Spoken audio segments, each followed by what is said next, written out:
Ok. Este ejercicio 1 dice, para la escala de temperatura, no sé cómo se pronuncia, es como Raumur, el punto de fusión del hielo es de 0 grados R y el punto de ebullición es 80 grados R. Obtenga las expresiones que para convertir las temperaturas de la escala Raumur a las escalas Celsius y Fahrenheit. Esta escala es una escala que ya no se utiliza, quedó como obsoleta hace unos años. Pero, ¿por qué es que les traigo este ejercicio? Porque a veces pasa, ¿verdad? Vean que ustedes en la teoría tienen expresiones para Celsius, Fahrenheit y Kelvin, pero en los ejercicios les pueden preguntar por otros tipos de escala, ¿verdad? Y esto nada más es, por ejemplo, plantear como el ejercicio. De hecho, estos ejercicios generalmente salen con relaciones matemáticas, ¿verdad? Porque recuerden que las escalas generalmente tienen forma lineal, ¿verdad? Entonces, de ahí es que nos vamos a basar para poder resolver este ejercicio. Entonces, vean, yo necesito llegar a una expresión, ¿verdad? De temperatura en Celsius en términos de la temperatura en la escala que tenemos ahí mencionada. Y después de la de Fahrenheit en términos de esa otra escala, ¿ok? Entonces, lo que vamos a tener es una ecuación que depende de T sub R o T sub R, porque de hecho, de esta forma o de esta es que se escribe esta escala, cualquiera de las dos. No significa que me equivoque, es que se puede escribir de las dos formas. Entonces, ¿qué es lo que yo hago aquí? Que yo digo, vean que de hecho casi no me da información el ejercicio, nada más me dice que el punto de congelación o fusión de hielo es 0 grados y el de ebullición es 80. Entonces yo sé que para Celsius el de congelación es 0 y el de ebullición es 100. Y el de Fahrenheit es 32 el de congelación y 212 de ebullición. Digamos, esto que yo estoy hablando de Celsius y Fahrenheit viene en la teoría, ¿verdad? Ahora, ¿qué es lo que yo voy a hacer para averiguar, por ejemplo, esa relación? Ok, yo digo que ambas escalas de temperatura son lineales. De hecho, empiezan en 0 las dos, ¿verdad? Solo que una termina en 80 y la otra termina en 100. ¿Okay? Como yo voy a sacar una escala de temperatura en términos de la otra, yo sé que la variable independiente va a ser esta. Porque estas dos me van a quedar en términos de esa. ¿Ok? Y esta la voy a tomar como Y. En este caso lo voy a hacer así porque es la que yo no conozco. Entonces, yo voy a tener, vean que esto es X y esto que está aquí es Y. Entonces yo lo que hago es sacar pares ordenados. Entonces yo tengo que el primer par ordenado es 0, 0. Y el segundo par ordenado es 80, 100. Y calculo como calculando una ecuación lineal, ¿verdad? Averiguo M y averiguo B para poder tener una variable en términos de la otra. Entonces averiguo, vean que me da que la M es 5 cuartos y de hecho B, utilizando este par ordenado, me da que 0. Entonces vean que mi ecuación me va a quedar de esta forma. Si sustituyo lo que yo denoté como X y denoté como Y, va a quedar de esta forma.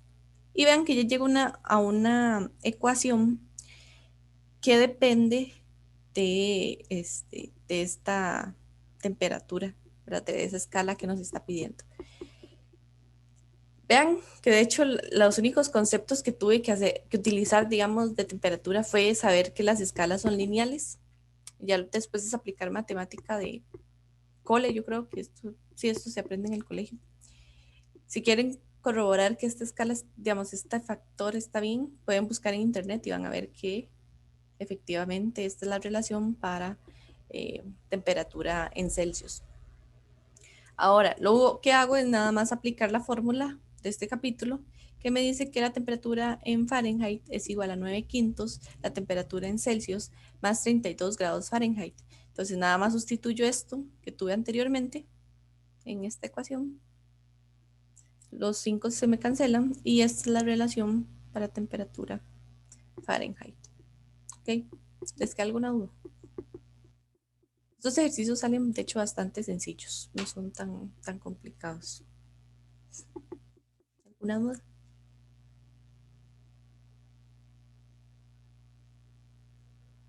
Ok. El ejercicio 2 dice, estos son ejercicios, de hecho, bastante comunes. Si ya han visto los videos anteriores de ejercicios, van a ver que salen, o sea, que yo he hecho algunos cuantos, y es porque son bastante comunes. ¿Ok? Entonces, este ejercicio dice, un tanque de acero se llena totalmente con 2.8 metros cúbicos de etanol cuando tanto el tanque como el etanol están a 32 grados Celsius. ¿Ok? Una vez que el tanque y el contenido se hayan enfriado a 18 grados Celsius, ¿qué volumen adicional de etanol podrá introducirse en el tanque? Entonces, primero, cuando yo estoy hablando de que, bueno, les dan un volumen, les dicen que, por ejemplo, la sustancia o el objeto que está conteniendo esa sustancia, se enfría o se calienta, ¿verdad? Y de hecho les piden calcular un volumen después. Están hablando de dilatación o contracción, ¿verdad? Ya la parte del tema donde vemos cambios de volumen o cambios de longitud, etcétera, etcétera. ¿Ok? Ahora, yo sé que la fórmula es que el cambio de volumen es igual al volumen inicial por beta por el delta T. ¿Ok? Estos beta, o sea, el coeficiente de dilatación, vienen tabulados. ¿Ok? Generalmente los ejercicios pueden venir como ¿verdad? Que viene, nada más les menciona las dos sustancias o les puede traer el beta. Entonces yo les recomiendo que tengan la tabla de los coeficientes a la mano, el de beta y alfa, ¿ok? Para que no tengan que estarlo buscando en la prueba, sino que tenganlo a mano para que si les preguntan y no viene, de una vez lo busquen. Porque muchos de estos ejercicios tienen esa particularidad, como que nada más les dice el material y ustedes tienen que saber cuál es ese beta. Ahora, yo tengo que es un tanque de acero, entonces el beta sub A se refiere a ese y es 3,6 por 10 a la menos 5. ¿Okay? Y el del etanol es 75 por 10 a la menos 5. ¿Okay? Entonces, primero yo lo que voy a averiguar es cómo cambió el volumen del tanque de acero, porque él pasa de 32 grados Celsius a 18 grados Celsius. ¿Okay? Entonces, sustituyo, tengo el volumen inicial, tengo el beta y tengo el cambio de temperatura. Ahora, les voy a hacer la pregunta, ¿por qué es que este cambio de volumen queda en negativo? Porque perdió volumen, profe. Se contrajo. Se Entonces, contrajo, exacto. ajá, por eso queda negativo. O sea, lo que quiere decir es que lo que cambió el volumen fue 1,41, ¿verdad? Pero lo que hizo fue contraerse. ¿Ok? Ahora, con el cambio de etanol hacemos lo mismo, ¿verdad? De hecho, nos dicen que pasa de 32 a 18 también. Lo único que cambia es el coeficiente. Entonces, sustituyo y vean que el cambio de etanol me da que es menos 29,4 litros. Tiene sentido porque estamos hablando de un líquido. El tanque es un objeto sólido, entonces en teoría tiene sentido que cambie menos que un líquido, ¿verdad? De su volumen. Ahora, ya sabiendo cuánto cambió cada uno, yo necesito averiguar cuánto espacio me queda ahora para saber cuánto etanol voy a tener que agregar más. El enunciado me dice que el tanque inicialmente está totalmente lleno de etanol. Se está hasta el tope, ¿verdad? Entonces, cuando ocurre esto, ¿verdad? Para ambos cambios de volumen, yo lo que voy a hacer es esto. Yo, para saber cuánto fue que cambió, le voy a restar al volumen del etanol el volumen del acero. ¿Ok? Entonces, al hacerlo, me da que ese cambio es menos 28 litros. ¿ok? Entonces, ok, retomando, es que yo tengo inicialmente el tanque lleno de etanol, ¿ok? Cuando se enfría, el cambio de volumen del acero es de 1,41, o sea, casi no cambia, es poquito el cambio. En cambio, el etanol sí cambia, ¿verdad? En el volumen por 29,4. Entonces, para saber el volumen vacío que quedó, lo que hago es restar el del etanol menos el del acero y me va a quedar que es menos 28 litros. Entonces, yo lo que sé es que ese es el espacio que quedó en el contenedor. Entonces, yo la cantidad de etanol que le voy a agregar para volverlo a tener en el tope sería 28 litros. ¿Ok? ¿Sí queda claro? Vean que esto es muy interpretativo, ¿verdad? O sea, porque ustedes podrían decir, sí, es que me da negativo, pero no sé por qué, o no sé qué significa. Tienen que interpretar sus resultados en estos ejercicios, ¿verdad? No sé si tienen dudas con respecto a este. No. Ok. Este otro dice, eh, bueno, me avisan si este es de este capítulo porque a mí me pareció que sí, pero no puede ser que estaba viendo otra versión del libro. Entonces me avisan, si no, lo pasamos. Dice, una llanta de automóvil se llena a una presión manométrica de 200 kilopascales cuando su temperatura es de 20 grados Celsius. La presión manométrica es la diferencia entre la presión real y la presión atmosférica. Después de que el automóvil se condujo a altas velocidades, la temperatura de la llanta aumenta a 50 grados Celsius. Suponiendo que el volumen del neumático no cambie y que el aire se comporta como un gas ideal, encuentre la presión manométrica del aire en el neumático. De hecho, estos problemas son muy parecidos. Si no me equivoco, son los de Química 2. Si no me equivoco. Puede ser Química 1, la verdad. Vamos a ver, alguien puso en el chat.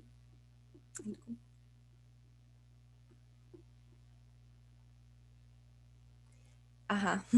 De hecho, esto es ahí lo pusieron en el chat, un meme que dice que eso sale porque Pau es igual a ratón. Pero bueno. Entonces, voy a aplicar la ley del gas ideal. ¿Qué es lo importante de esto? De que recuerden de que en la ecuación se van a utilizar presiones absolutas, no manométricas. ¿Ok? Que es otra cosa importante, cuando ustedes vean, esto tienen que apuntarlo en alguna parte porque esto es un error súper común que cometen. Presiones absolutas, siempre. O sea, aquí no hay de, ay, bueno, voy a meter la manométrica, es lo mismo. No, siempre se utilizan presiones absolutas. Y las temperaturas siempre van en Kelvin, siempre. ¿Por qué? Porque si ustedes hagan la prueba, digamos, sustituyan las temperaturas en Celsius, van a ver que les da completamente diferente. ¿Y por qué les da diferente? Porque la conversión, digamos, de la temperatura Celsius a Kelvin o de Kelvin a Celsius no es lineal, ¿verdad? Porque si ustedes ven, ustedes tienen que sumar o restar 273,15. Y entonces la relación no es lineal y no es como en otras por ejemplo, en otros ejercicios donde ustedes decían, ay, bueno, si yo tengo centímetros y centímetros, lo puedo dejar así porque la conversión se me cancela de igual forma. No, digamos, esto, vean que se los estoy repitiendo eh, en la clase. Presiones absolutas, temperaturas en Kelvin, siempre. ¿Por qué? Ahorita retomo el ejercicio. ¿Por qué? Porque muchas veces se equivocan y utilizan Celsius o presiones manométricas. Y muy probablemente la opción con ese error va a venir en las opciones. Y digamos, siempre me dicen, profe, pero es que yo utilicé esta y me da y ahí está la opción y es la opción correcta. No, siempre tienen que utilizar esto que les estoy diciendo. Vean que se los he repetido como 4 veces y es para que no cometan ese error. Ok, ahora retomando. Yo utilizo la ley de gases ideales. ¿Ok? En este caso, lo que me dice que cambia es la temperatura, pasa de 20 a 50. Y me dice que yo necesito averiguar la presión manométrica del aire en el neumático, ¿verdad? Cuando aumenta esa temperatura. Entonces, ¿qué quiere decir esto? El volumen del neumático va a quedar igual. La cantidad de moles va a quedar igual. Y R es una constante. Entonces, lo que me va a variar es la presión y la temperatura. Entonces, tengo esta relación. Entonces, yo lo que voy a ver es qué ocurre en un punto y qué ocurre en otro punto. Este punto es el inicial, con esta presión y con esta temperatura. Y este es el final. Entonces, necesito averiguar la presión 2, ¿verdad? Esta. Entonces, despejo. Que como les dije, tienen que utilizar la presión en presión absoluta. Yo aquí lo estoy utilizando en kilopascales porque el ejercicio me dice que es kilopascales y yo sé que esto es la presión atmosférica en kilopascales. Ustedes pueden hacerlo en la conversión, ¿verdad? Entonces nada más les va a quedar esto por 10 a la 3 pascales, ¿verdad? Pero yo lo utilicé así porque de hecho el ejercicio no me da una unidad específica para calcularlo y para mí esto es el más sencillo. Si ya en las opciones en la prueba corta vinieran en pascales, pues hago la conversión. Y vean que esto es la temperatura en Kelvin. ¿Qué es lo que yo hice? Bueno, sumarle a esta de grados Celsius 273. ¿Ok? Y me da 332 kilopascales. Ahora, esta es la presión absoluta. Me están pidiendo la manométrica. Entonces, ¿qué hago? Bueno, le resto la presión atmosférica y ya me da la presión manométrica. Muy probablemente alguno está pensando, hoy no, pero si en uno está, digamos, en el paso anterior está sumando la atmosférica, en el paso siguiente se la resta, porque de una vez no lo restó en el paso anterior, ¿verdad?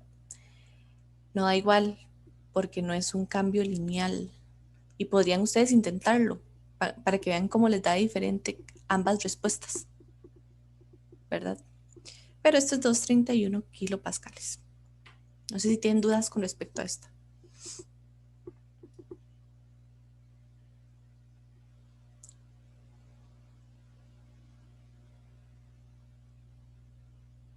Ok. Y la última dice, un cilindro de cobre está inicialmente a 20 grados Celsius. ¿A qué temperatura su volumen aumentará 0.115%? No, 0.15%. Ok. Entonces, ¿cómo está hablando de un cambio de volumen? ¿Verdad? O que el volumen, de hecho, si ustedes lo leen, ustedes dicen, es que el volumen cambia. Entonces, yo voy a utilizar la fórmula del cambio de volumen. Es igual al volumen inicial por el coeficiente de dilatación por el delta T. Este es el coeficiente de dilatación volumétrico, si no me equivoco. ¿Ok? Ahora, me dice que el volumen aumenta en 0.15%. Realmente cuando les dan a ustedes un porcentaje es que es la razón de cambio, ¿verdad? Entonces, ¿qué quiere decir ese porcentaje? Que es el término del cambio de volumen entre el volumen inicial. Como es un porcentaje, yo tengo que dividir ese valor entre 100, que es esto que está aquí. Ahora, yo necesito averiguar la temperatura, ¿verdad? O sea, la temperatura final a la que tiene que llegar para poder tener ese cambio. Entonces, primero tengo que averiguar el delta T. Entonces, vean que de hecho ya esto lo tengo por el enunciado. Y uno entre entre el beta, que es este, por ser cobre. Ahora, sustituyo y me da que el cambio de temperatura es 29.4 grados Celsius. ¿Qué es lo que ocurre? Que se está dilatando, ¿verdad? Ese cilindro. Porque el cambio de temperatura, no, sí, está dilatando porque el cambio de temperatura es positivo. Entonces quiere decir que aumentó la temperatura, ¿verdad? Y al aumentar la temperatura se dilata. Si más bien disminuyera, se contrae. Entonces, lo que hago ahora es, ustedes saben que la definición del cambio de temperatura es la temperatura final menos la inicial. Entonces, calculo la temperatura final de esta forma y me dice que es 49.4 grados Celsius. Y bueno, así es como se resuelven estos ejercicios. Dime un toquecito.